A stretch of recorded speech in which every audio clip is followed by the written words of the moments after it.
Welcome to Barnyard Language, honest talk about running farms and raising families. We are Katie and Arlene, an Iowa sheep farmer and an Ontario dairy farmer, with 6 kids, 2 husbands, and a whole lot of chaos between us. While this is a podcast for farm families, sometimes our content isn't for the whole family.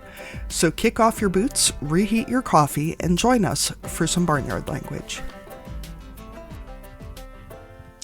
Hello, everyone, and welcome to another episode of Barnyard Language. And I believe Katie is back in North America, so I can again ask her what's happening on the farm and what's new, and also get a recap on the knitting cruise 2026. I like saying 2026 implies that there will be another one soon enough. Yeah, that you'd have to differentiate between the different knitting cruises. Yeah. Yeah, I am, unlike some of the cruisers who are retired and able to take multiple cruises a year, which honestly... Can I make a guess that you were maybe slightly below the average age of a knitting cruise? It was one of those experiences which is always, to me at least, really fun, where you find out that the people you're spending time with are solidly 10 to 30 years older than you would have guessed. But when you start hearing that all of them have children your age, and you're, doing that math and realizing how many of them are solidly in their 80s, if not older, and they are still drinking and walking you under the table, drinking/touring European cities you under the table. Old age looks better and better. Apparently a crucial part of being that healthy in your old age is taking lots of cruises, which seems reasonable. Yeah, might as well. Yeah, no, it was delightful. I'm back in the U.S. Oh, sorry. You were starting to say that unlike the other people, you did have to return. Was that the sentiment? Yes, it turns out that many of them spend literally months a year cruising, which, right? It's a real hardship. Had a great time, though. Much more than I expected. I have changed my opinion from not a cruise person to not a large-scale hot place cruise person. Hearing about the number of cruise lines that have actual open-air parks on the ships / tattoo parlors on the ships, etc., and also massive numbers of small children. As much as I love my kids and even other people's kids, it was a hell of a lot more relaxing that there were a few children on the cruise, but not many. Okay, so to clarify, are you pro park and tattoo parlor but anti-kid, or which parts are you okay with and not? If that ship's big enough to have a park and a tattoo parlor and that many kids and it's in a hot place... Oh, okay, those things are all no's. Okay, I gotcha. I know you're pro tattoo. I just wasn't sure what we were going for there. It was just the scale of the cruise ship. I get it. Yes.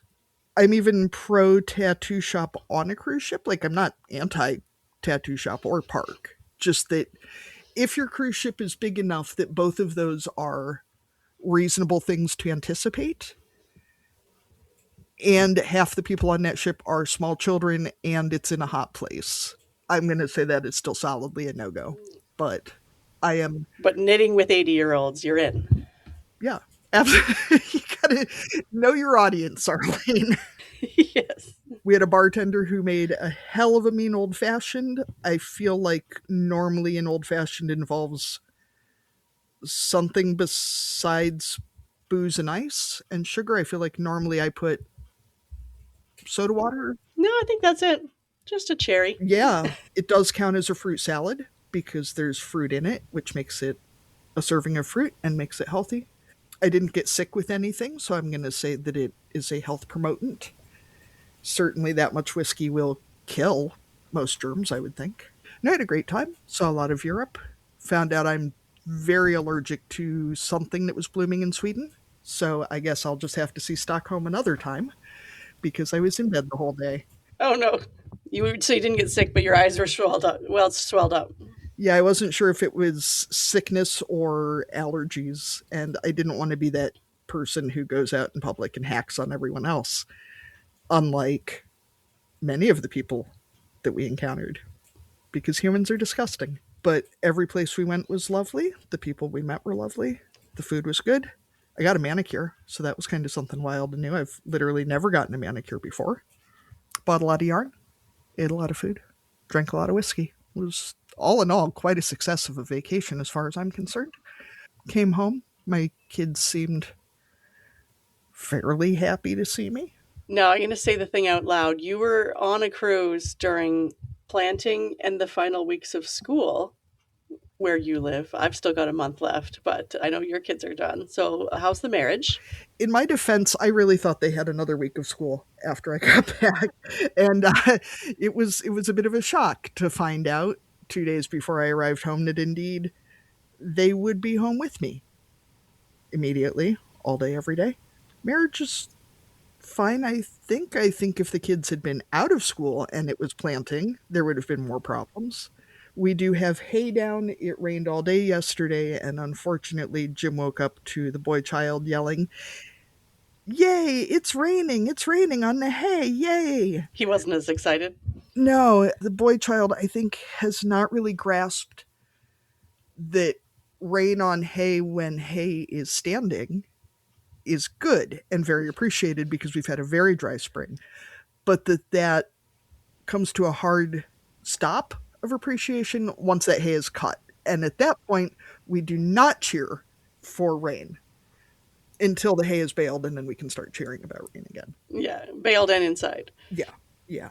We have, my favorite hen is setting eggs, and the girl child went in and asked the hen for permission to let us candle the eggs the other day. I'm not sure what she said to the hen. It involved a lot of clucking.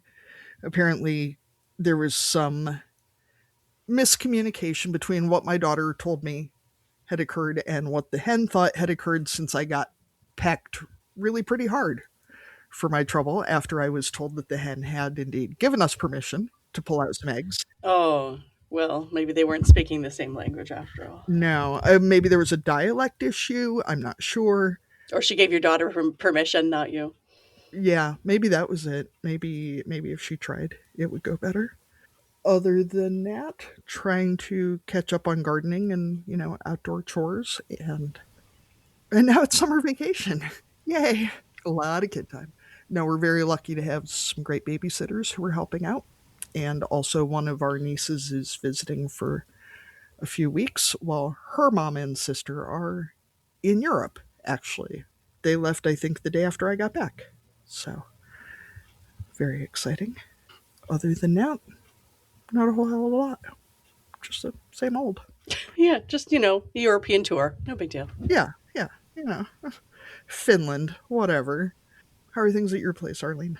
Well, prom happened for child number 2, so that was good. I was there for photos. We went to the local museum where they have some nice gardens and stuff, and so that's where everyone met up for photos and all of that kind of stuff. So I was there for the photos, but then I went away for the weekend for the National Speed Puzzling Championship. So I wasn't there to discuss how it had gone. And I'm not sure how many of you have teenage boys, but as texting in particular, you don't get a lot of detail and you have to ask very specific questions.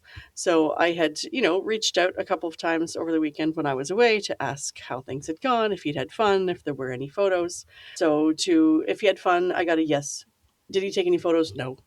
That was essentially it. Like he wasn't big on details. Then I found out when I got back that the boat that they had gone on, which was what their prom was on, it was so windy that night the boat hadn't even left the dock, so they did still get to go on it. There was a DJ, and they did their thing on the party boat, but they did not leave the shore. So that was, I guess I didn't ask the right questions to find that out. Wasn't part of the excitement of the party boat a difference in drinking ages and interterritorial waters? Interprovincial? Yes, they didn't actually have to go into interprovincial waters because they boarded on the other side, so they were okay on that side. So the 18-year-olds were still able to consume things if they wanted to do that. So don't worry, the 18-year-olds were still okay. And then puzzling happened. So this is my second time at the National Speed Puzzling Championship, and it was super fun. So this time I entered the individual category. So that is a 500-piece puzzle. So I made the qualifier and then went to the finals. And then my sister Maida and I did pairs, and same, we made the final cut for pairs. And then we did a 4-person team with our other sister Janine. Both Maida and Janine have been on the podcast, so listen back to their episodes. And then our friend Brenda was also puzzling with us. So over the course of 2 days, on Saturday I did 3 500-piece puzzles, and then on Sunday, 3 1,000-piece puzzles. So that is a lot of puzzling in a 2-day time span. And then a lot of driving because it was about 4-ish hours away. So we've decided that next year we should stay over until Monday, because trying to drive home after you're done puzzling, I mean, it doesn't sound that strenuous, but it works your brain. And then, you're driving in the dark and getting home at midnight. And so next year we'll try and just be a bit more chill about the puzzling. But it was a lot of fun, and we had outfits picked out, custom outfits for different events, so that was fun. Found some light up gold shoes on Shein, just to actually bring up the costume factor. There's no prize for best dressed, but we're just making it a thing because you might as well. Sometimes hard work is its own reward, Arlene. Yes, that's right. And everyone looking at you is another reward. How much trash talking takes place? I mean, is this like golf where it's considered poor form, or is it like... It's a very female-dominated sport. I will say there were lineups at the women's washroom on every corner.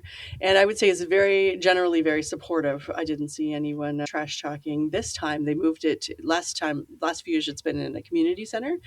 And this year they moved it to the surface of an ice rink. So there was actually a viewing area, which was actually quite cool because you could be up in the stands and watch the super fastest people. I am not one of those. I think our pairs was maybe our best event and we were 35th.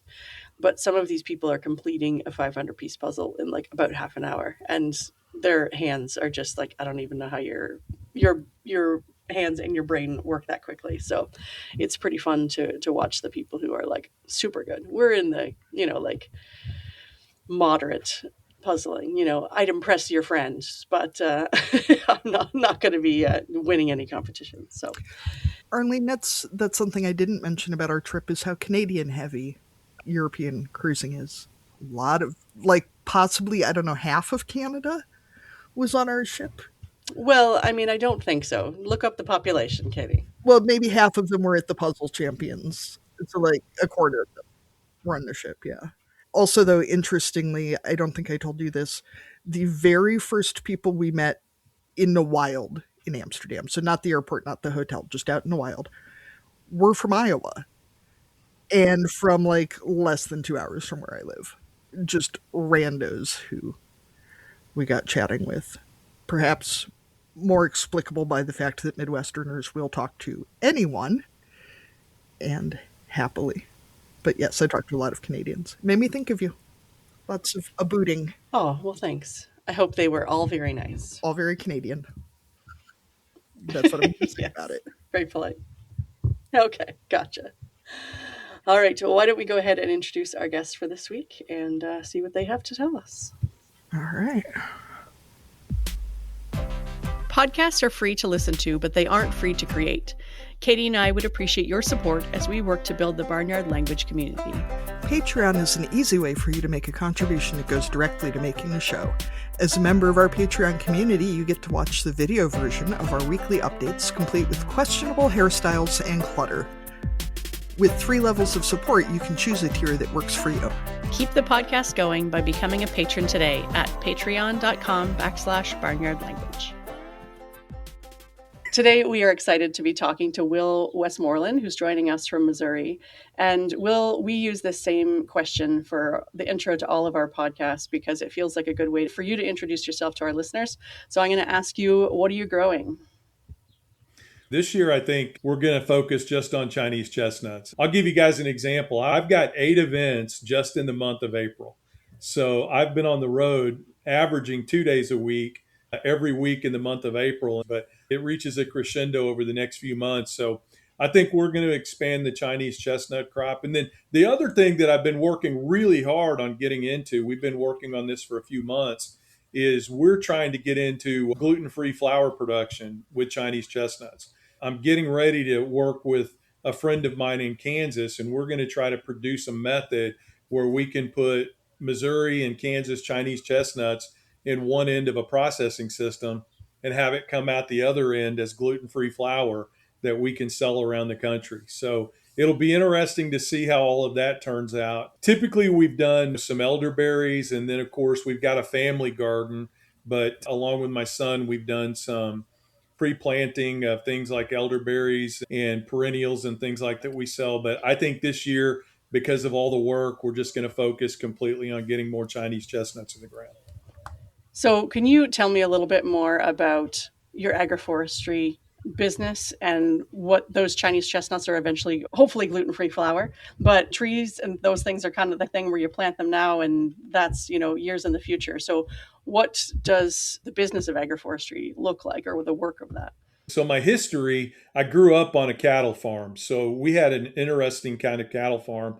Back in the day, we had a lot of dairy around the country. And in dairies, it's the same in Canada as it is here. When a calf is born, they try to get that calf off of the cow as soon as they can so they can produce milk. So one of the things we did is we bought calves and then we raised them either for slaughter if they were bull calves, or we would raise them to resell to dairy farmers when they needed replacement heifers if they were heifers. So we did that, grew up on a farm like that. Then I moved away. I was a telecom executive for many years, but always lived in rural areas. Other than a couple of stints, one in Fort Worth and one in Columbus, Ohio, always lived in rural areas. And then back in 2007, I moved back to Missouri and I helped my family operate a 300 cow calf operation. Unfortunately, my stepdad passed away from interstitial lung disease. My mom had an aneurysm, and it just reached the point where we made a family decision to sell the cow calf operation. And shortly thereafter is when I got in to agroforestry. So yes, we've had elderberries in the past, which are a great crop to raise for health reasons. Elderberries will sell as fast as you can raise them. But to your point, the Chinese chestnuts, they have multiple purposes, but this is a great crop that you can raise in multiple different environments. So whereas we're just raising Chinese chestnuts right now, you can use them in a silvopasturing environment.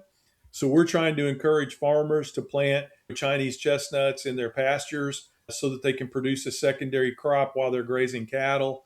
But we'll primarily use those for gluten-free flour. Now, the other thing we've started looking at, and we're just getting into a lot of new things, so it's an exciting time for us, is we're also looking at trying to resell Missouri agricultural products into our follower base at Back 40. We're up to about 500,000 followers now at Back 40. So we've got a lot of people that are constantly reaching out to us saying, how do I establish a relationship with a farmer so I can purchase farm to table? How can I buy local agricultural products? So we're starting to look into as well, working with other farmers to try to create some of these relationships where people can buy directly from the farm or buy our branded products that are raised by other farmers but produced by us. Elderberry drinks, elderberry wine, Chinese chestnut flour, that kind of thing. So I know that answer is all over the place, but we're just like every other farmer. We're trying to figure out new ways to make money right now, in addition to just raising crops and selling them. We're taking a big loads of Chinese chestnuts down and trying to sell them wholesale. We're trying to find ways to get into that retail market so we can increase our profits. Because we farmers aren't working hard enough already, right? Like we got to get into product development and marketing. Yeah, and to your point, I'm lucky because the cow calf operation, literally, it was a full-time job. We had about 1,200 acres that we owned and had under lease, and we had 3, sometimes 400 cow herds going at any time. So when you say 300 cow calf, that's just cows.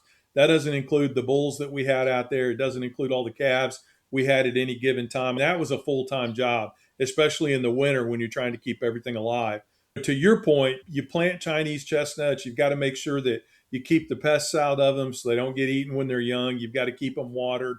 But that does allow me to do the other things that I'm trying to do that we're going to talk about today with rural advocacy and that kind of thing. So it just works out well for me. But all of that said, I've been getting the itch lately. I will say that.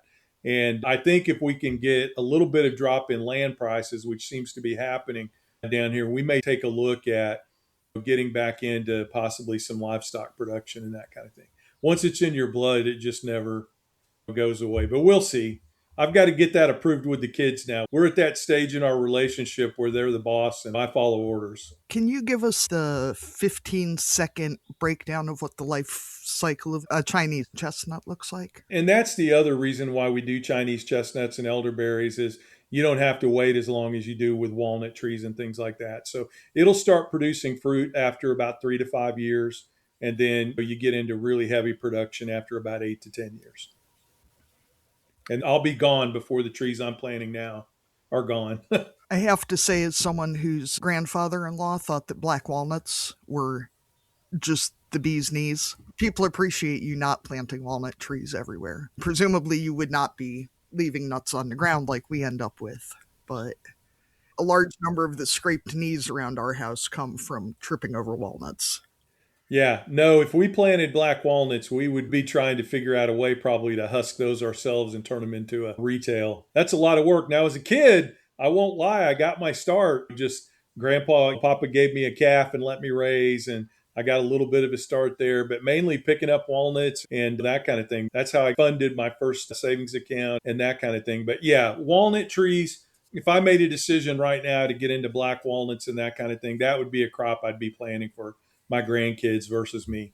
That's true. Maybe I should look into getting my kids working on that, because the timber company comes out and harvests our timber every few years, and they've offered to take the black walnuts out of the front yard, but our yard would be real empty if we took them all out. A lot of people are doing it now just for an insurance crop. To be honest with you, 30 years from now, 40 years from now, when my grandkids are in their late 40s, early 50s, having $600,000 worth of black walnut out there on the back 40 is, depending on how many of them go into farming, I don't know how many will, but it's not a bad idea. I've never seen anybody turn up their nose at $500,000 either. So even if they're not into farming, they'll probably still appreciate it. Yeah, although I will say I was really proud. We had a couple of farmers down here. It was a mother and daughter combination. They just turned down a $25 million offer on their farm that a data center made to turn their farm into a data center. And they turned it down. And I mean, I cry at grocery store openings now because I'm a grandpa, but I was almost in tears sitting there listening to her talk about their love of the land and that they raised money to feed the country and it was their patriotic duty. And I was like, man, where is that attitude gone? We could use a little more of that down here. So when you talked about the things you're growing, you mentioned back 40. Why don't we go there? Because you are obviously growing a movement, a following. You have a lot of events going on. So tell us what back 40 is for those who haven't heard of it yet.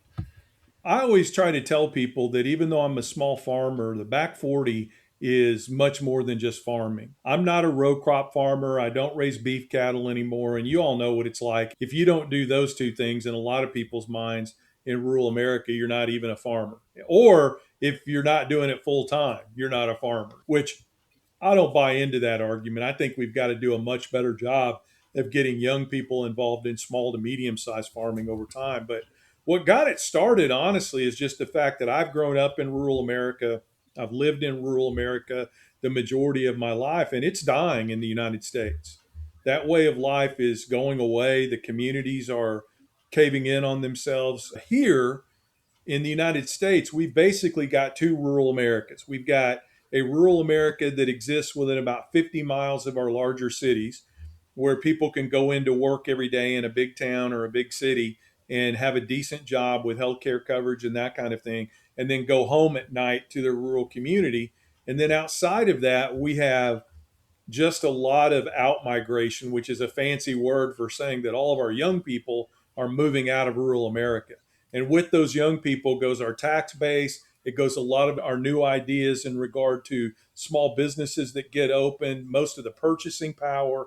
Their kids go with them, which means that our schools start to consolidate. And so we've had this giant out migration problem for the last 25 years. And I went to a speaking engagement in northern Missouri just a few days ago. And I don't want to say it's a back road, but it's a 2-lane state highway that goes through a lot of small towns that were really invigorated and alive when I was a kid. And you drive through them now and they've got maybe a smoke shop and one gas station, and The roofs are caving in on all the buildings in the old downtown where they used to have a restaurant and an insurance agency and a hardware store. And literally, that's the story here. It's happening all over the country in these small towns that are outside of that urban range. And I got tired of hearing two things. I would hear people say, and you probably hear this broad brush in America all the time, which is, this is what you all voted for. You're getting what you deserve. FAFO, we all know what that stands for.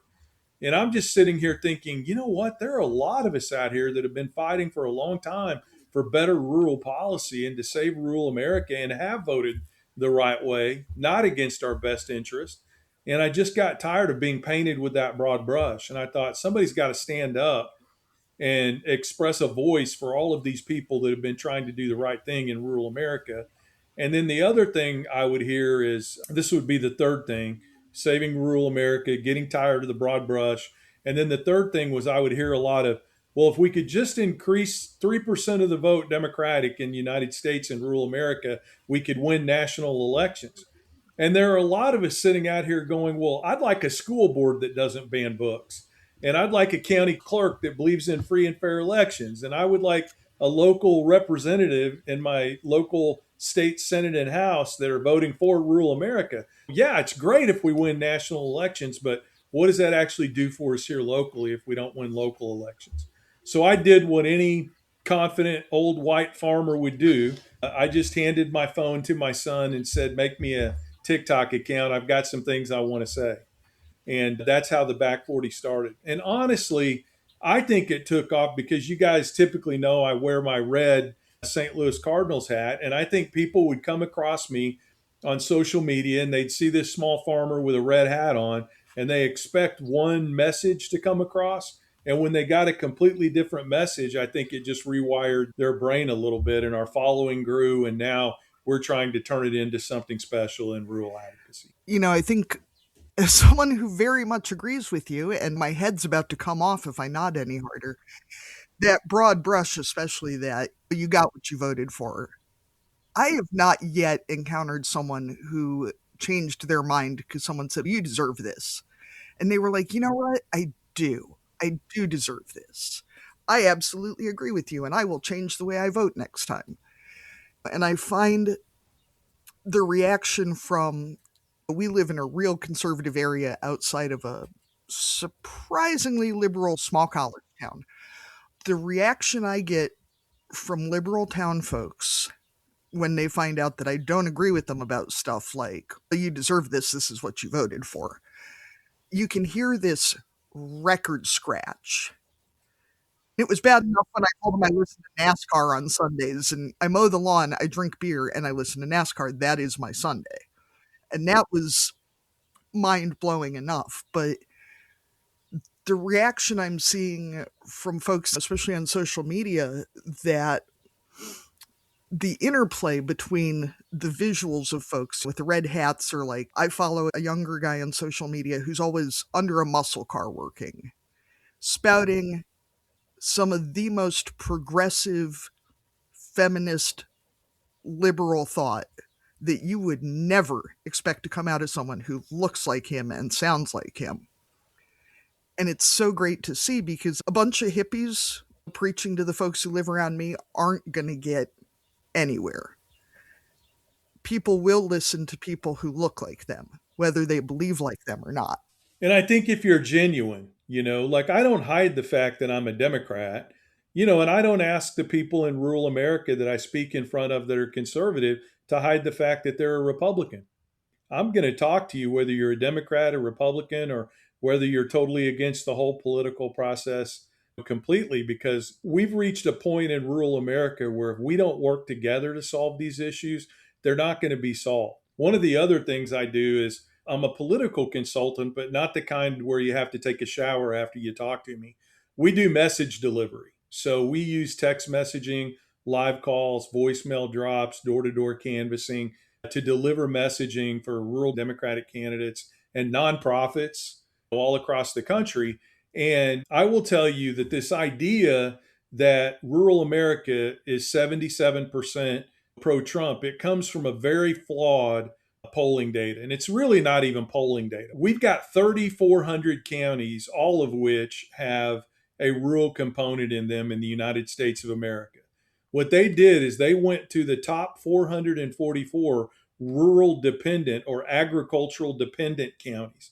Now, some of these counties only have 1,000 people in them, but they're super reliant on agricultural products.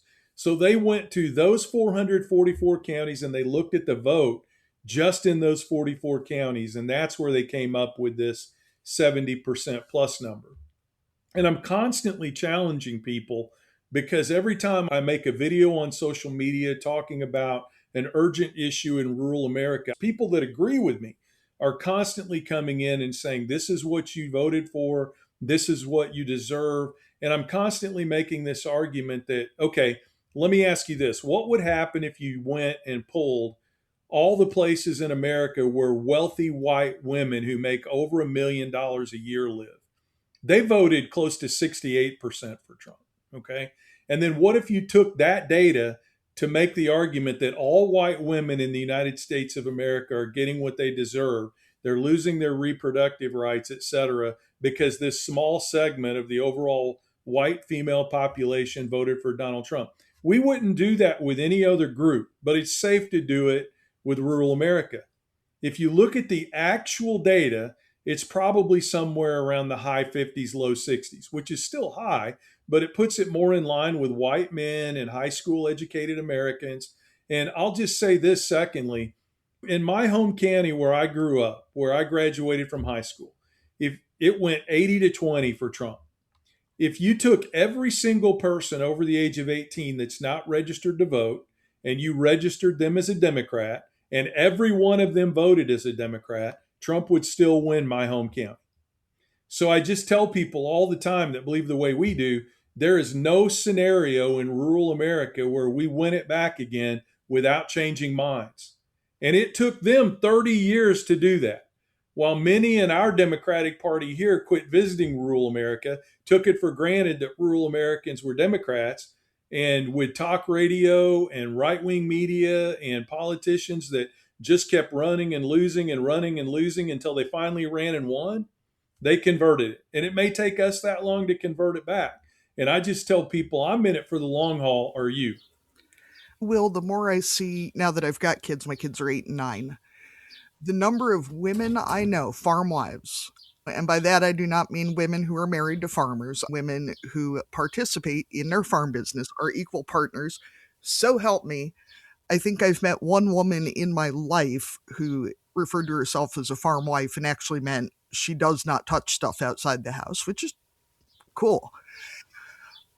But the number of women I know who are registered Republicans who did not vote for our current sitting president because of his policies towards children, that even their husbands might think they still voted for him. But they just can't. And I think the fact that we're not talking about politics anymore. To me, politics is who's paying how much for what. That's political. When you start talking about who has human rights, we've moved way past politics. I have absolute respect for registered Republicans. Anyone who supports what is happening right now is a whole other matter, because what we're dealing with is not political. When you say you're not going to feed children, when you're going to deport children to countries they've never been to, when you're going to deport adults to countries they've never been to, that's just a whole non-political mess. I agree. And rationalization is very strong in rural America. And really, it's not fair to just say rural America because it is in a lot of places. When you have made your politics your identity, and then something happens that shows that what you thought was a good case argument or a good faith argument, it used to amaze me that people would still stick to their guns.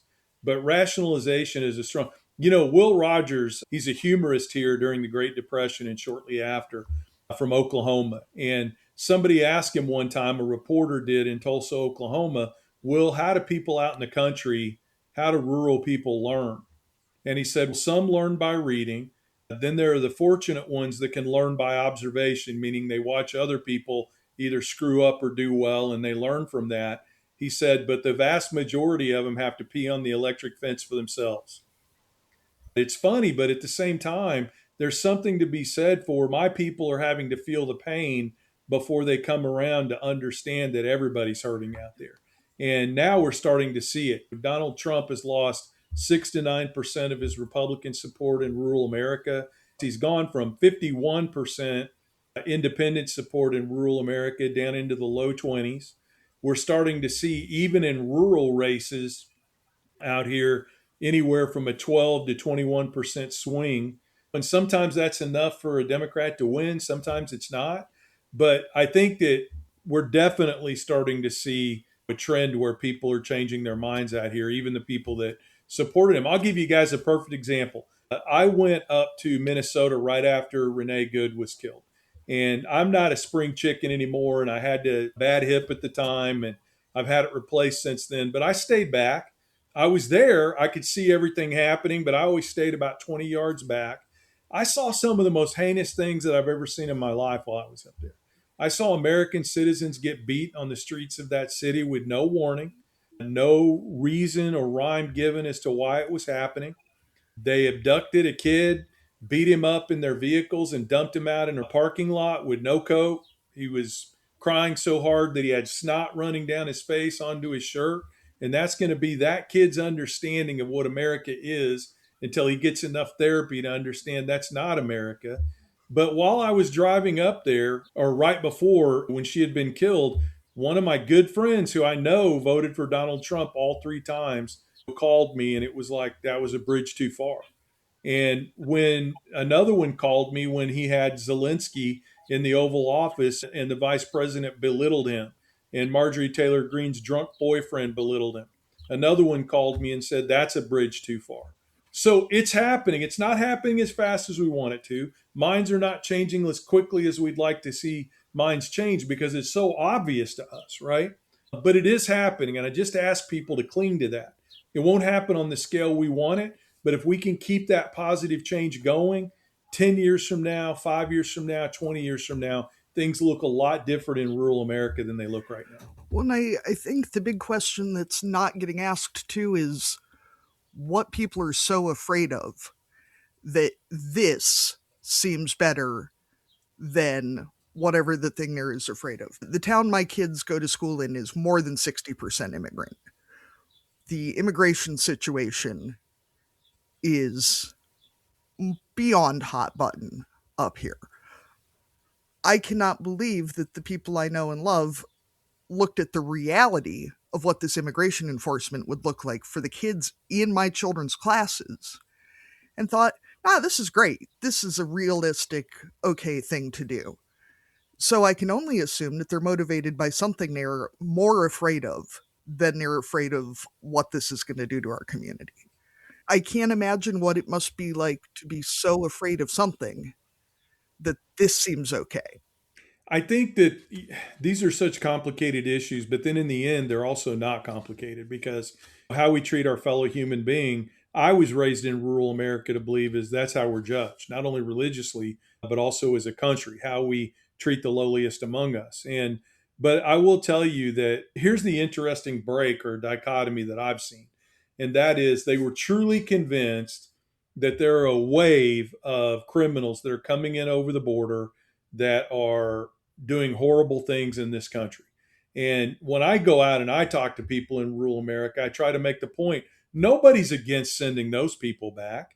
Now, I've never talked to a Democrat that has said, yeah, if somebody is committing robbery, rape, murder, we ought to keep them here because that's what America is all about.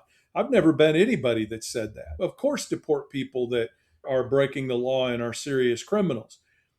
It's when you get down into the weeds and you try to make the argument that, listen, people coming into this country have a lower serious crime rate than the people that already live here. It's just not the issue that you want to make it out to be. For whatever reason, they're going to believe their party infrastructure and the scare tactics on that. Until Kate and Arlene, it plays out. It goes back to peeing on the electric fence. Then in their local community, it happens to somebody that they know, love, and respect. So we've got a little town here in Missouri where ICE came in and grabbed people out of restaurants or out of chicken processing factories, whatever it might be, or grabbed them off of farms, all of a sudden it wasn't just some esoteric person in another state that they didn't know. It was the lady that's been working at the restaurant for 25 years in Kennett, Missouri. And the whole community came together, the Republicans, the Democrats, the Trump voters, the Biden voters, the Harris voters. Everybody came together to raise hell until they brought her back and let her back out into the community. So there is a disconnect there. There's no doubt about it. And the only thing that I can do, I've been stressing two things at the Back 40. One is to get people to tell their personal stories. We need rural people that have immigrants working for them on their farm to stand up and talk about nobody will do this job. These people are critical to the agricultural sector in this country. But not only that, their family. They've become part of our family. It's got to go beyond just the economic needs. We've got to understand that these are people, they want a better life for their kids. They want a better life for themselves. So telling those personal stories is critical. And then I don't know what it's going to take to make this happen, but we've got to get Republicans that have changed their mind on this issue. And there's a lot of them, or the president wouldn't be underwater in every single category, including immigration and border reform, et cetera. There's got to be a lot of Republicans that have changed their mind on this as well for his numbers to be that low. They've got to start standing up and speaking out. It's one thing to recognize that it's wrong and say, I'm not going to support this anymore. But you have got to take that first step of courage and start talking to your fellow Republicans that you sat at the coffee shop with for the last 10 years and praised Trump. You've got to start speaking out about how you don't support him anymore. And these are the reasons why. And there's something happening because you don't see the signs in Southwest Missouri anymore. I used to be able to drive from Springfield, Missouri to St. Louis, and there'd be 100 Trump signs along the way. Now there's 2. So something's going on. Maybe they still support him, but they're embarrassed to publicly state it or put it out there. I don't know. But I will tell you, his rural support is dropping. He's the most unpopular president in history. And you're going to see in our midterm elections down here just how fed up people are. What do you say to the people who were willing to overlook a bunch of the other stuff because of the belief in the economic policy that things were going to get better? Obviously, that's not playing out either the way people expected, because Canadian here in a 2-party system, it's one or the other, right? I mean, yes, there's sometimes another option, but in reality, it's one or the other. So how do you get people to make that switch, especially, I guess, looking forward in the slightly longer term, when it's not him in charge anymore and someone else is going to try and spin it to say that was him and the Republicans are not just him? Yeah, I think there are a couple of things that we have to do, and I try to do both of these.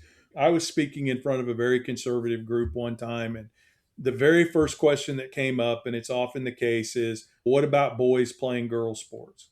I never get a question about what about girls playing boys' sports. It's always what about boys playing girls' sports? And I had the same reaction inside my soul that you just had. We both rolled our eyes and shook our heads for the listeners. Yeah. My eyes rolled so hard, my whole head went over backward. I was just like, okay, I'm going to try to take a different approach to this. So I said, let's do a little experiment right here in the room. And there were a couple hundred people there. And I said, everybody that played high school sports in the room right now that did not get to play your sport of choice or did not start on the team because somebody born with the opposite gender of what they have right now took your spot on the team, raise your hand. And I said, at least 40% of you must have experienced this. And not a single hand in the room went up. And I will tell you, I've asked it, even when I'm talking to Democrats, just to give them a flavor of how you communicate this stuff, I ask this question. I've never had a single person raise their hand. And I said, okay, everybody in the room today that's got a parent or knows somebody that's got a parent or grandparent in assisted living right now that's struggling to figure out how to pay for it, raise your hand and keep it up. Everybody that's had to fight with an insurance company because of an illness that you or a family member have had to get them to pay the tab, raise your hand and keep it up. Everybody that's struggling with covering the cost of medicine right now, raise your hand and keep it up. And, I have a series of about 7 questions that I ask. And by the time I'm done, everybody in the room is raising their hand.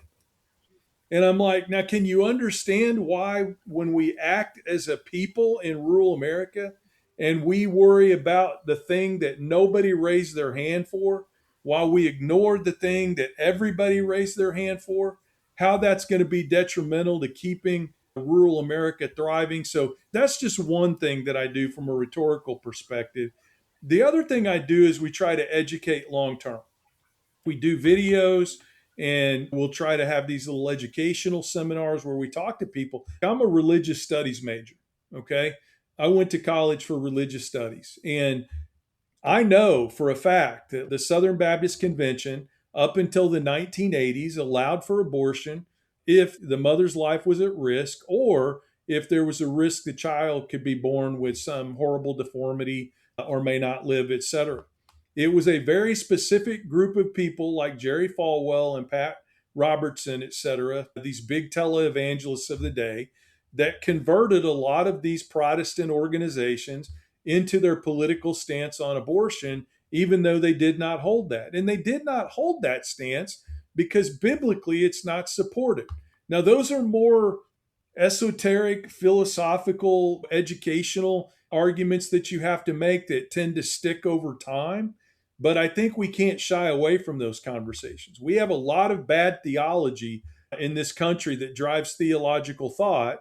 And I think to the extent that we're willing to confront that and have conversations about it, the better. The other thing is, I always try to tell people be really careful about tearing the walls down between church and state, because the people that agree with you now are going to be gone tomorrow.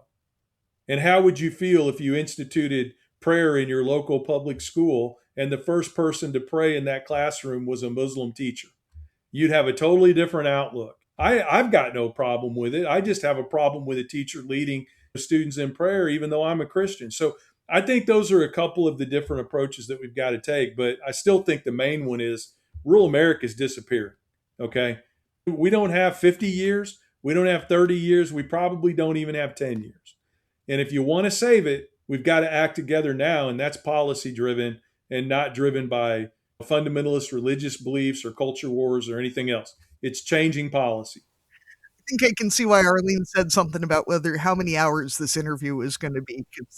Yeah, we could probably talk all day. So, Will, on your website, Off Back 40, which I encourage people to go and look at, you talk about 4 different areas of focus for the organization. So why don't we start with just the way they're listed on the website? So the first one you list as local policy foundations. Yeah, one of the biggest challenges that we face is that in the United States, at least politically and through the law, we try to take a one size fits all approach. And it just doesn't work when it comes to rural America, because a lot of the solutions that get created at the national level are not rural framed, meaning that those solutions are not going to solve the problems that we've got. So let me use healthcare as an example. In the big, beautiful bill, we cut $137 billion from rural healthcare. And that's going to lead to a lot of really horrible things happening out here. First of all, it's going to lead to about 33% increase in the number of uninsured Americans in rural America. It's causing a doubling of our healthcare premiums in rural America. And then the other thing that it's doing is it's putting a lot of clinics and hospitals that were not at risk before, it's putting them at risk now because of the Medicare and Medicaid cuts that were in the big, beautiful bill. So there are a lot of people out there that feel like, well, if we just get those ACA tax credit subsidies reinstated, that's going to fix the problem out here in rural America. It won't, because the issues are so widespread. The people in rural America are poor. Over 14%, almost 15%, have to utilize SNAP and other food programs, compared to about 11% in our cities and suburbs. Our youth tobacco use is almost 30% versus 19% in the cities. We've got more traffic fatalities because we have to drive further and we drive faster to get to where we want to go.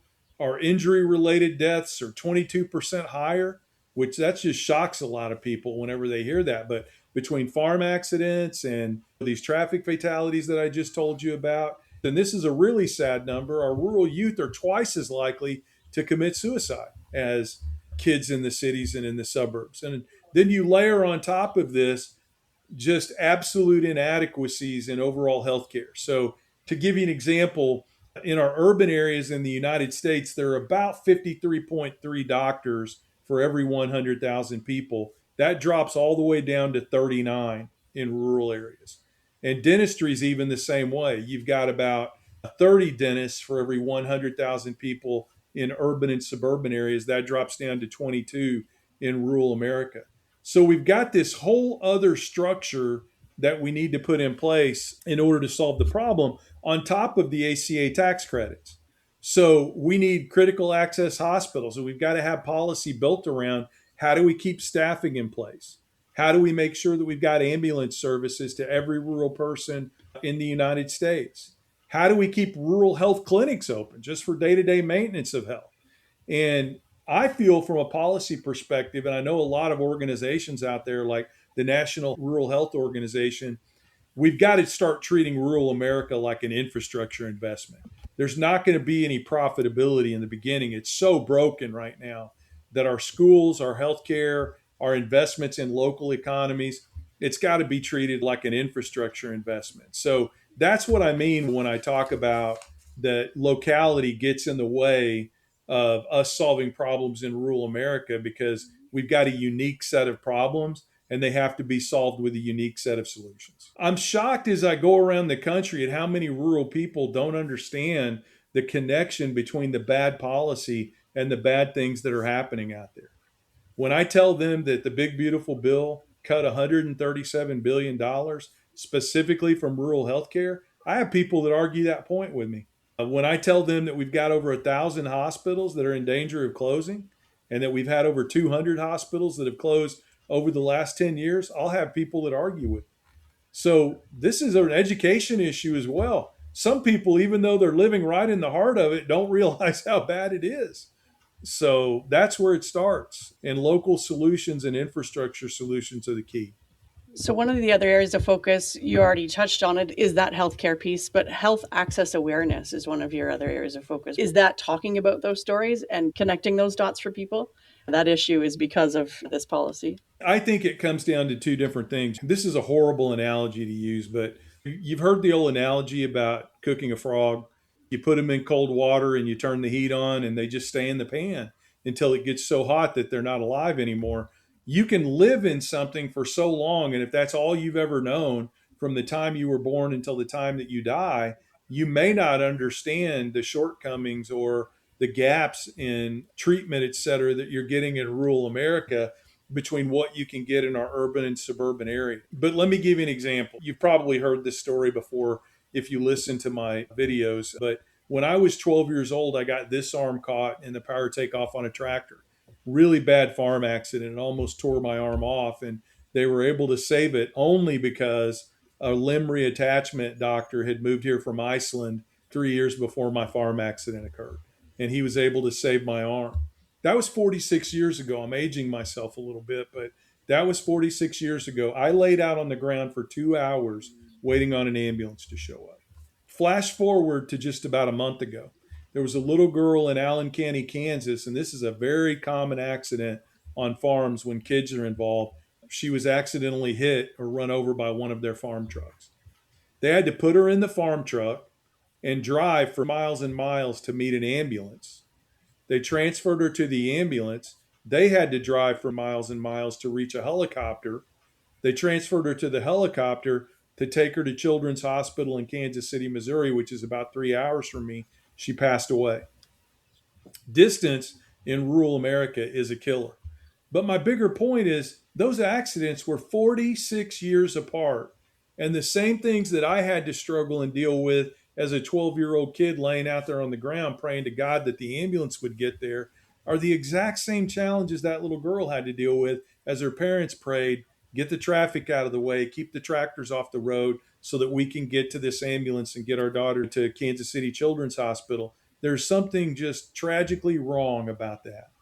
And so that's what I mean when I talk about awareness. What is the likelihood that you're going to be able to get treatment if you have a heart attack an hour and a half from the nearest hospital, or you have a farm accident 2 hours away from the nearest hospital? The likelihood that you're going to survive is much lower than it is if you've got the availability closer. And getting people to understand that and connect the dots and then connect it to elections and better policy, it's critical. I think it becomes such a circular thing, too. If our rural communities are dying, which ours certainly are, then you got to get doctors to come to town. If you had the money to pay the doctors and the money to keep the hospital open, you have to get the doctor to come to town. But if there's no grocery store, you got nothing but 2 bars and a gas station, what's going to attract anybody who's got, I would imagine, hundreds of thousands of dollars of student loan debt to come to your town with the 2 bars and the gas station so that they can reattach arms? Yeah. And Kate, there aren't even any bars anymore. I was just reading an article about this the other day. Is like that's one of the biggest issues in rural America too, is that there are no opportunities to socialize. You might have church on Sunday. Most people they're stopping at the package liquor place, picking up a 12 pack and drinking it in the barn with nobody else around, probably contemplating their financial problems and everything else that goes with that. And that's why there's more suicide and depression in rural America than there is anywhere else. But you make a great point there. Like I can tell you when I was growing up on the farm, at least a couple of times a month, probably more than that during the school year, several times a month, there were opportunities for rural people to go to a church social, to drive into town for the ball game at the little local school that was in their community. Those things are disappearing. When your school consolidates and it's 2 hours bus ride away, it's not that easy to climb in the car or the truck and go to a basketball game at a consolidated. So, to your point, even those opportunities for social interaction are going away in rural America, and it's all part of the problem. And it seems like most of the socializing you just mentioned is getting the doctors more work. If you're going to the bar or going to a ball game or going hunting, those are all things that just end you up in the ER eventually. It's making them more work. I know a lot of people think I'm a romantic when I say this, but when I was first born, I was born in Springfield, Missouri, which at the time I was born was a town of about 50,000. So it was a city. And my dad died of a really rare form of cancer when I was 5. So we moved out to the farm when I was 6 years old. And I can't tell you the change that brought in me as a child to be able to do my chores in the morning and then take the dog in the summertime and go out and drink out of clean creeks and enjoy nature. And I probably fought World War II and the Revolutionary War a million times on that farm. But my point is, we've got great science that comes out of rural America because kids grew up there. And maybe it's my dad always struggled with this crop, or my mom always had this problem when dealing with these animals. And they grow up and they're good at science, or they're good at math, or they're good at invention, and they remember these things from their upbringing. They're like, I want to solve for that problem. Where are we going to get the Carvers of the world and these other scientists that come out of rural America that provide all of these giant leaps in agriculture? Where are they going to come from in the future when we have no kids growing up in rural America? A lot of our greatest conservationists grew up in rural America. Where are they going to come from? I know there are going to be city kids that go to Yosemite or go to Yellowstone and fall in love with nature and advocate for clean air and clean water, but a lot of those people come from rural America. Some of the biggest battles being fought right now for clean water are being fought against commercial animal feeding operations and data centers by rural people in rural America. What happens when that line of defense is gone, when they're not there anymore? I really worry about it. And I worry about it from a sociological and a community sense as much as I worry about it from a political and policy perspective, probably even more, because I know what it meant for me. I know what it instilled in me in terms of my love for nature and fairness and hard work and all the other things that go along with it. And the thought of that just being gone and a bunch of corporate ag giants putting people to work on the farms that these folks used to own, it just breaks my heart. It really does. Will, this kind of feels like a bit of a setup because you're talking about all these dying small towns and all these lacks of opportunities and that. And I was thinking the town where we live, or our closest metropolitan center with its 2 gas stations, more than 2 bars, not many more though. We have a growing school system that is not consolidated. We have 2 doctors' offices for a town of just over 1,000 people. We have I have no idea how many churches. We have businesses putting up new buildings because they're growing. Usually in a rural town, there's a church and a bank on every corner. And if you're in Wisconsin, 2 bars. 2 churches, 3 bars. There's some ratio I haven't quite figured out. But I was thinking about, you go to a football game in our town and the stands are full. And it's not all people who even have kids in the school. It's just what you do on Friday night. And the churches are full on Sunday, and the bars are full the rest of the week and also on Sunday. And the whole town's growing and people out walking around. And then I was thinking about the fact that I had mentioned that our town is more than 60% immigrant.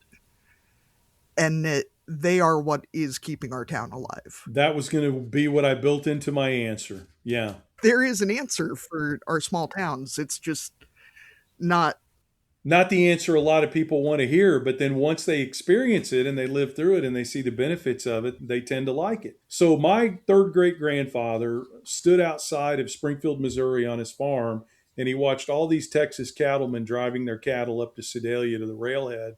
And he decided at the age of 52 to drive 2,500 head of cattle out to the Oklahoma Panhandle and start a ranch out there that eventually became a 60,000 acre ranch where Guyman, Oklahoma is. If you go back to the 1950s and 60s and 70s and you look in the yearbook for Guyman High School, you're going to see names like Westmoreland and Stratton and Smith and Johnson and Tucker. And it was a thriving community back then. Then it started to experience the same outmigration that the rest of rural America outside of these big cities that we talked about were experiencing, and it started to die. But here's something that I have to give them credit for. They embraced immigration, and that little town has made a comeback. And now I went to the website and I was looking at the football team last year, and it's Gonzalez and Rodriguez, and the last names have changed, the surnames have changed, but the town is thriving again because if you build it, they will come. And if you make the effort to treat the Rodriguezes and the Garcias the same way that you treated the Smiths and the Welshes and the Westmorelands when they came, you can have a thriving town. That's a huge difference to your point, is the towns out there, the little towns that are embracing immigration. I had a good friend of mine whose father, he's a second generation American. And he told me, Will, my father told me once that the poorest small town in America is better in terms of the standard of living and opportunity than 80% of the little towns in Central and South America. And people want to come here. They want to establish a life here. And they become Americanized. Yeah, so now soccer's the most popular sport in Guyman, Oklahoma. But the football stands are still packed on Friday night. And they've got a competitive soccer team that competes at the state level. So now the stands are full 2 or 3 times a week instead of just once. And I don't know, if we could find a way to embrace more of that and put aside these differences that are being stoked by political leaders who don't have any good policy concepts, so they keep us hating one another. If we could replace that mentality with a mentality of openness and acceptance to continue to grow this country through immigration, which there's no other way to do it, I think this country would be a much better place, to your point, Kate. And let's be honest, both of our countries are made up of immigrants. None of our ancestors, I'm assuming from the looks of us, were the first people who lived on this land. So, well, I have a strong Irish history in my family, and they were considered people of color when they came here. They were discriminated against. There were signs up on the windows that said no blacks or Irish need apply. But the United States of America, we have a unique ability to be able to, this new group is coming in that we need to hate. So we'll go ahead and accept this group as white now, and we'll start hating the Southern Europeans because those Italians are a little bit darker than the Irish. So we'll start hating them now, and we'll accept the Irish as white people. And then eventually we were like, now we got all these Eastern European Slavs coming in. So the Italians don't look so bad anymore. We'll say they're white. It's funny, I'm taking some courses right now at my local college, and we're studying the history of religion, and we're talking about this very thing, about how we've transferred our prejudices from one group to another in regard to immigration since our country was founded. So this isn't new. It's just that, boy, it seems more hateful. I think there was one group that was fully justified in hating the new folks, and it's none of us. There's one time that it's been understated. No, and they were here for a few thousand years before we got here. Your point well taken. So the other one that you highlight is voter empowerment readiness. What does that look like on a local level? And I know we've been talking a lot about federal politics today, but are you focusing on mostly federal or all levels of government when you talk about voter empowerment? We're focusing on all levels of government because, frankly, a better policy starts at home. We're just trying to preach this message and trying to get applicability all the way down to the local level that we need to start voting for politicians, regardless of their political party. I don't want Democrats thinking there can't be a Republican candidate that's good on policy. But you know what? If you live in an area where no Democrats are running and you've got three Republicans in a primary and you're a Democrat and there's one Republican that believes the right way on rural policy issues, then vote for that Republican. So, understanding what it's going to take to get good policy and supporting the people that believe in that, regardless of their political affiliation, is critically important. But I also think that one of the things that we're trying to stress right now is there is no cavalry coming over the hill. All right. I'll give you an example of a big gripe I've had lately. Over a year ago, I got put on the People's Cabinet for Rural America by the Democratic National Committee. And when they asked me to do that, I said, I'll do it, but I'm not going to go stand in front of my people and tell them that the Democratic Party has gotten it right for the last 30 years. Because frankly, the reason why these rural areas are so Republican is because we turned our back on them. We took it for granted that they were Democrat. We quit coming. And over time, they converted them over to Republican. I said, but if you want me to go out and sit down and talk with people and bring their concerns back to the DNC so that you can formulate policy and recruit candidates that are better for rural America, I'm in. Put me in, coach. I'll do that. And in the last year, we haven't done a single event. We had the fanfare of the press release to get it out there that we cared about rural America. And then since then, we haven't done a single event. What do people think when they see that? They think that it was all show. It wasn't real. So last year, it reached a point where I just said, I'm here if you need me, but I'm going to go do it on my own. And there are a lot of us doing it on our own. So when we talk about that voter empowerment, I think the understanding that the cavalry's not coming over the hill. Nobody is going to fix this for us. If we don't start voting together as a powerful political bloc, not for cultural issues and rage baiting issues, but for good health care, good education, and economic opportunities, and treating these investments like infrastructure, our rural way of life is going to disappear. There are going to be some small rural towns around big cities that survive and exist, but out past that, we're not going to have any thriving rural communities that people can be a part of. And when we do have them, they'll be the exception to the rule and not the rule. So getting people to understand that you need to vote in every election. You need to vote for politicians that support good policies. And you need to be advocating for yourself from a policy perspective and not a culture war perspective. We're pushing that everywhere we go, Arlene. It's just a really important part of what we do. Will, I'm going to put you on the spot to speak for everyone that you represent in your demographic. How do we speak to the old white dudes? Because I'm about to be 45. We're rapidly approaching. I'm obviously already white, but I'm rapidly approaching old. I find myself, even though logically I understand that we might have a lot of points of agreement, even though there are a number of old white dudes that I know and love, I find the idea of walking up to an old white dude in a presumably rural conservative old white dude to talk politics to be right around root canal status of things I want to do. And we talk about community building. I 500% agree with you, but I can't just talk to people who already think like I do. And at some point, there's not a lot of point in talking to folks who can't vote for whatever reason. So how do I talk to the folks who can vote and who have that social power in their own community? First of all, I don't want to put my face on Mount Rushmore because on election night, I was telling my kids the same thing every other Democrat was. I guess we're going to have to eat out of trash cans before we get it out here. But after you have a chance to settle down a little bit, there's just got to be a willingness to meet people where they are. Now, when I say that, I always feel like I need to caveat that I'm not talking about Nazis and racists, okay? But we all know really good people who would give the shirt off their back to anybody. I've got friends that have voted for Donald Trump 3 times. They would help anybody who needs it. I've seen them do it. We have a college in my little hometown. We have people of color that live there now. There weren't very many when I was growing up, but that has changed.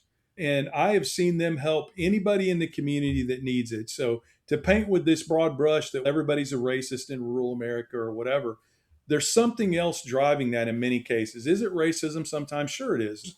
I'm not going to deny that. But I think just the willingness to have the conversation, number one, can you walk in and talk to somebody knowing that they disagree with you? You'd be shocked at how very little those conversations take place. And I see it when I go out and I start talking about these policies. And so many people in rural America are just unaware of the policies that exist right now. Nobody's talking to them about it. Even when I talk about the fact that we cut 137 billion from rural healthcare, so what? Yeah, that sounds bad. But then you've got to take the conversation further and say, what does that mean? What is that resulting in? That's where those personal stories come in. The little girl that dies before she gets to Children's Hospital, the 12-year-old boy that lays out on the ground bleeding out for 2 hours because the ambulance is too far away. Grandma or grandpa that have a diabetic attack or a heart attack and they can't get to the hospital within the golden hour. That school that's been in a community for 100 years and has been the backbone of that community being consolidated with a school 2 hours away. Your kids and grandkids having to move away. They want to stay on the farm. You know how many people I talk to that live in the city now that are from the area that I grew up in that tell me I'd love to move back, but I can't find a good job there. Those are the conversations that we can have. And I think you got to be willing when somebody brings up boys playing girls' sports and abortion and that kind of thing. You got to be willing to confront it, but confront it in a conversational way that they understand you're trying to come at it from the perspective of, listen, man, if we keep ignoring the bigger picture issues here and focusing on these things that aren't impacting you at all in your life, this is all going to go away. There's not going to be breakfast on Saturday morning at the local cafe anymore. Those are just conversations. And then I think the last thing is on this, you're going to have to be satisfied with the fact that you're going to convert people handfuls at a time and not roomfuls at a time, because that's how they did it with us. The county that my farm is in now, it used to be evenly split, 50-50. It was a purple county. Half the people serving in political office were Democrat, half were Republican. It's an 80-20 Republican county now. And ask me the last time a national or a statewide Democrat came there to speak. So you're going to have to be comfortable understanding that this could be a multi-decade battle. I may not be here when we finally win it, but because of the fact that I've got 5 grandkids and another one on the way, and 3 of those are rural grandkids that are close to farming and may end up farming, I want to fight it. I want to fight it. So the other area of focus that you highlight is something we've talked about a bunch already, is that part about building economic resilience. What does building resilience when it comes to policy actually look like? In that zone outside of what we talked about, where you've got the ability to go work in town and then drive home to your rural area, it's almost all of the economy is driven by agriculture. So even though farmers only make up about 12 to 14% of most of rural America, in a lot of places, they're 35 to 60% of the GDP. And those dollars get cycled through the community multiple times.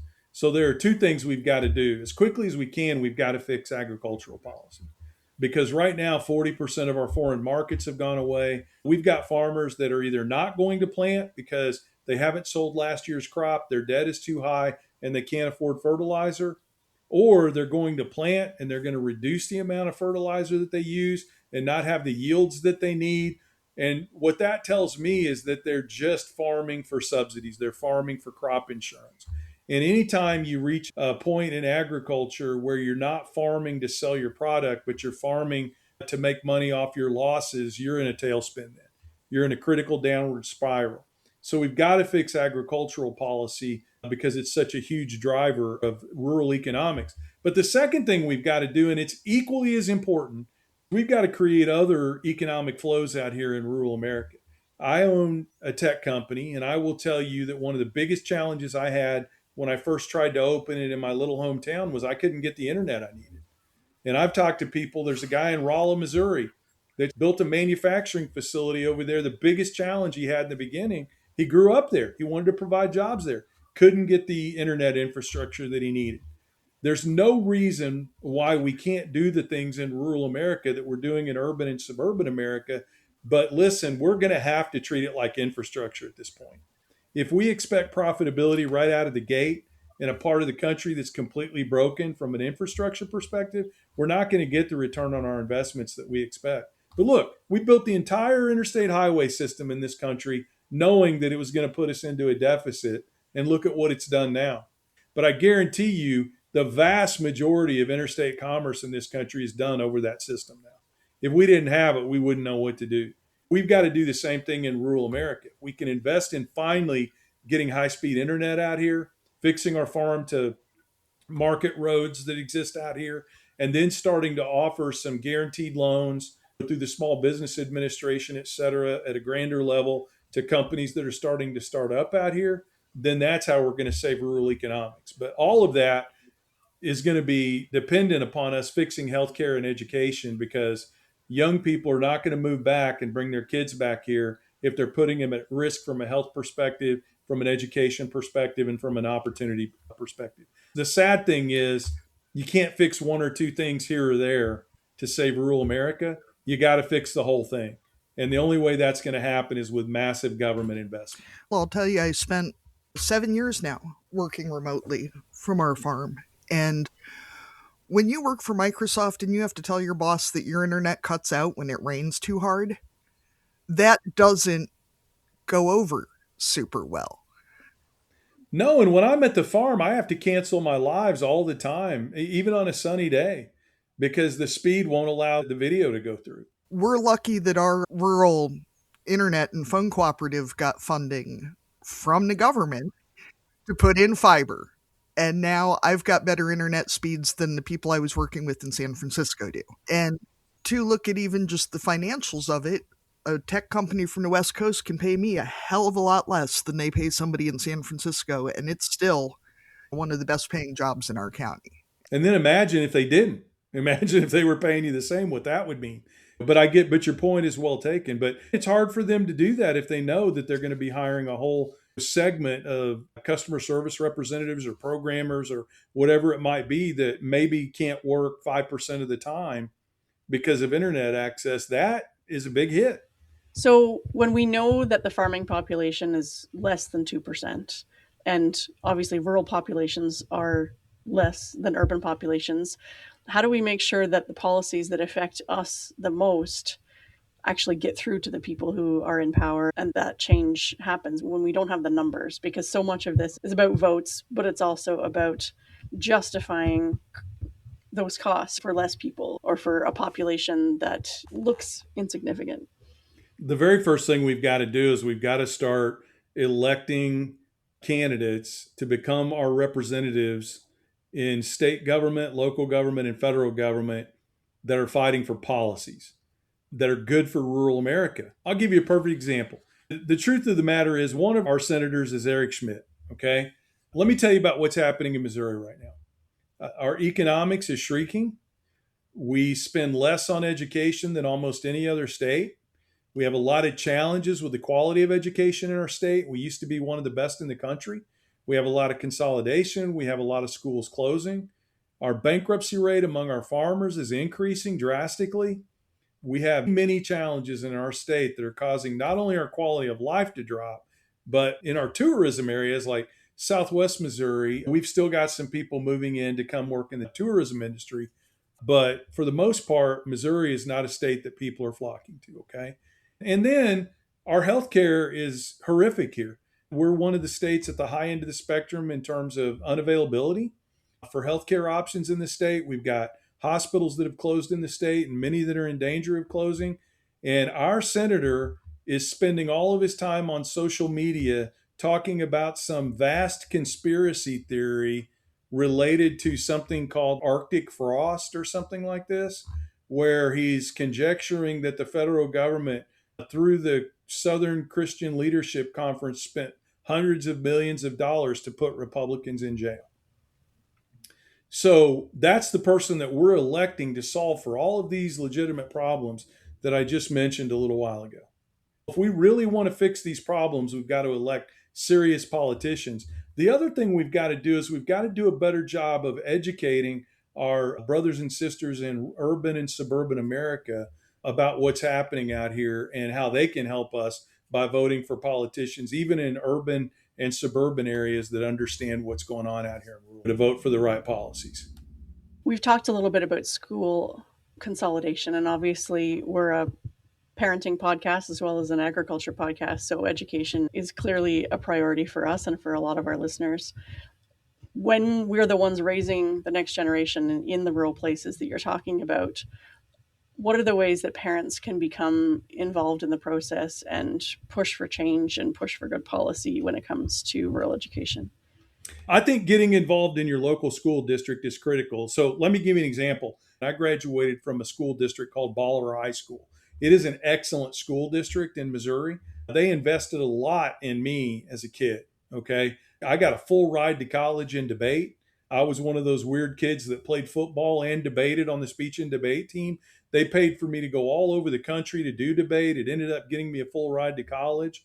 They went for Donald Trump 80-20. But when a bunch of crazies ran for the school board a year or two ago that wanted to put prayer in public schools and start teaching out of the Bible and all these other crazy things that they want to do, and that's coming from a Christian, they didn't elect them. They elected the same pro-education, pro-funding people that they've always elected. And they did that because they're plugged into the school district. They know what's driving the success of the school district. They know what's causing our kids to come out of the school district prepared for either a trade or to go to college. And they focus equally on both of those things. So even though they fired my favorite football coach a few years ago and it made me really angry, overall, I give them an A grade for keeping the right focus on the education policies that matter. And I think that's critical, is participation. But again, you've got to focus on policy and not on culture war issues when it comes to education. There's not a teacher out there trying to teach your kid to be part of the LGBTQ plus community. They're born that way or they're not. And we still have people that think that's a taught way of life, that there are teachers out there recruiting kids to be gay. That's nonsense. We've got to get out of that outdated Middle Ages way of thinking and start thinking about the things that are really impacting our kids in the schools. Are they getting a good education? Are our textbooks up to date?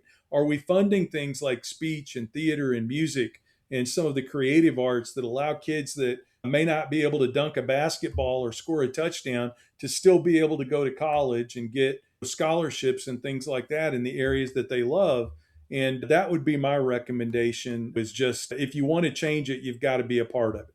You can't just show up at election time and hope that the 3 minutes you did reading and maybe shaking hands with a candidate at a forum is going to be enough for you to pick the right person. When it comes to the media, I think we all know that in all places, but especially rural places, our local newspapers and radio stations and the media that used to help us make these decisions and uncover the people who were making crazy or bad decisions, those resources just aren't available to us anymore. So how do we stay educated in a time when it's harder to find out the truth? I'll tell you this, there are a lot of small towns out here that still have radio stations, but when's the last time we approached them to say, hey, could I come on for 30 minutes during the morning program and just talk to you about some of the candidates that are running for office that believe in rural education, rural healthcare, et cetera. And then social media. Listen, if I can do this, anybody can do it. I'm not just saying that. If you put me in a lineup with 100 other people, I'd be in the bottom 20 of who you would have picked to have 500, 600, 700,000 followers on social media going around the country talking about these issues. I think there's somewhere around 25 of us that are big on social media talking about rural issues. What if there were 1,000 of us? And unlike a lot of people on social media, I'm not protective of what I'm doing. People have heard my farm accident story a million times. People have heard my story about being supported by my local rural school a million times. So what I'm starting to do now, I'm trying to take other voices when they tell their stories. Will, I had a heart attack and almost died because I couldn't get to the hospital. Or, Will, we've created this program out here in rural America that's working really well. I'm trying to get those stories out on my social media now, sharing other people's stories. So social media is huge. If you feel comfortable and you can do it, go out there and tell your story.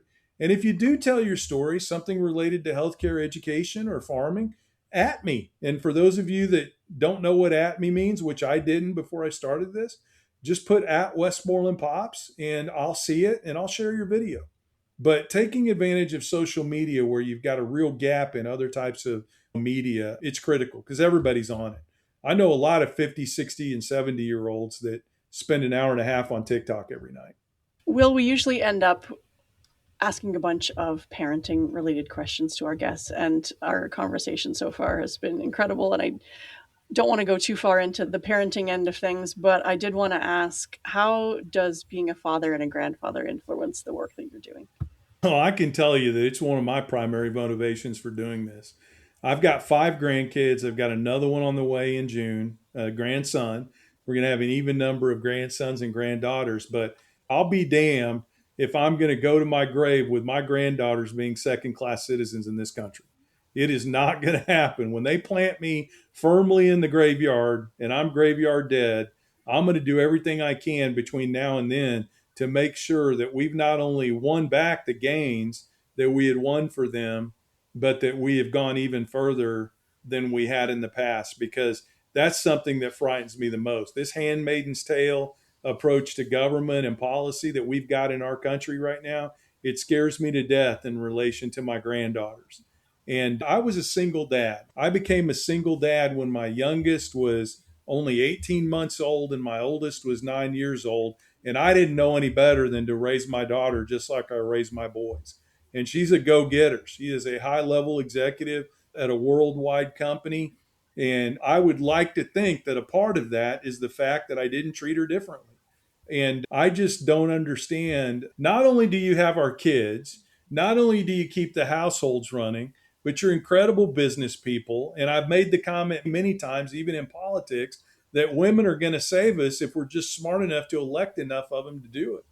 So yeah, for me, it's a primary driver. I want to leave the world better for my kids and grandkids. And I thought I was doing that. That's what's so depressing about this is I've been fighting for this stuff for 35 years. It's not my first rodeo. And I thought it would be like this. We'd get some gains and it would level off and we'd get some gains. And never did I imagine we'd go like this.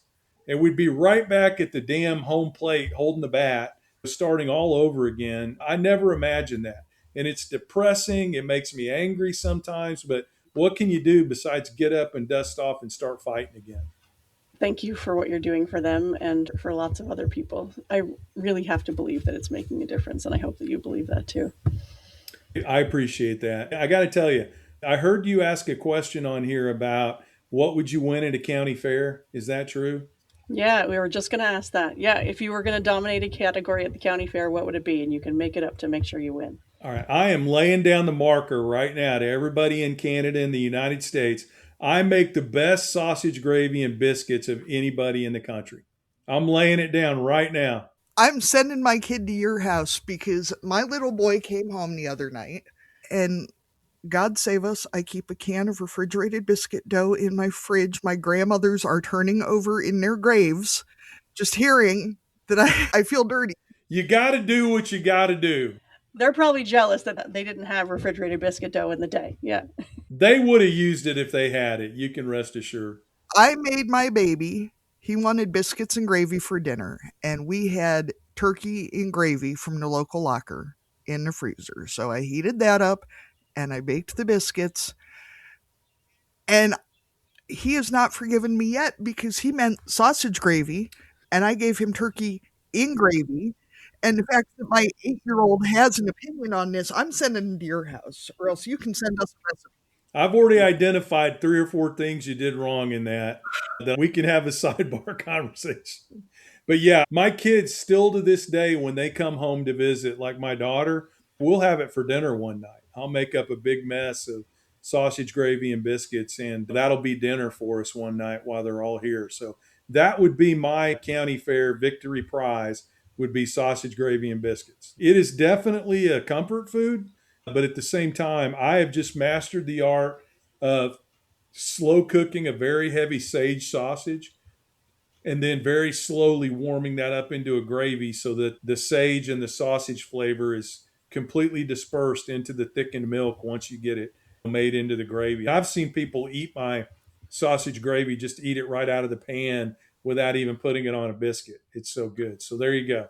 To hell with my kid, Will. I'm coming to your house for dinner. Yeah. We're coming for dinner. There you go. You guys are welcome. I feel like we've covered cussing and discussing for almost the entire episode. Unless anyone has anything specifically they want to add to that. Will, where can people find you if they aren't already following you on the socials? On TikTok, I'm Westmoreland_Pops. So it's my last name _POPS because everybody calls me Pops. On the rest of them, I'm just Westmoreland Pops without the underscore, or you can just search Will Westmoreland. Our two websites, if you want to learn more about the nonprofit, it's back40action.org, all spelled out, no numbers in there, back40action.org. And then if you want to learn more about what we're doing from a media perspective, we're trying to launch a podcast, and we go around the country and we try to do short films on farms and things like this to get awareness about agriculture and rural issues out there. That is the back40official.com, all spelled out. So that's where you can find me. That is fantastic. Thank you so much, Pops, for coming on and chatting with us today. You bet. Thanks, guys. I really appreciate it. I had a lot of fun. And take it easy on the blues. Thank you for joining us on Barnyard Language. If you enjoy the show, please support us on Patreon with a donation. Big thanks go out to our show editor, Krista Paffrath at the Rural Podcast Network. Please rate and review the podcast wherever you listen and follow the show so you never miss an episode. If you want to connect with other farming families, join the private Barnyard Language Facebook group. We are always in search of future guests for the podcast. If you or someone you know would like to chat with us, get in touch.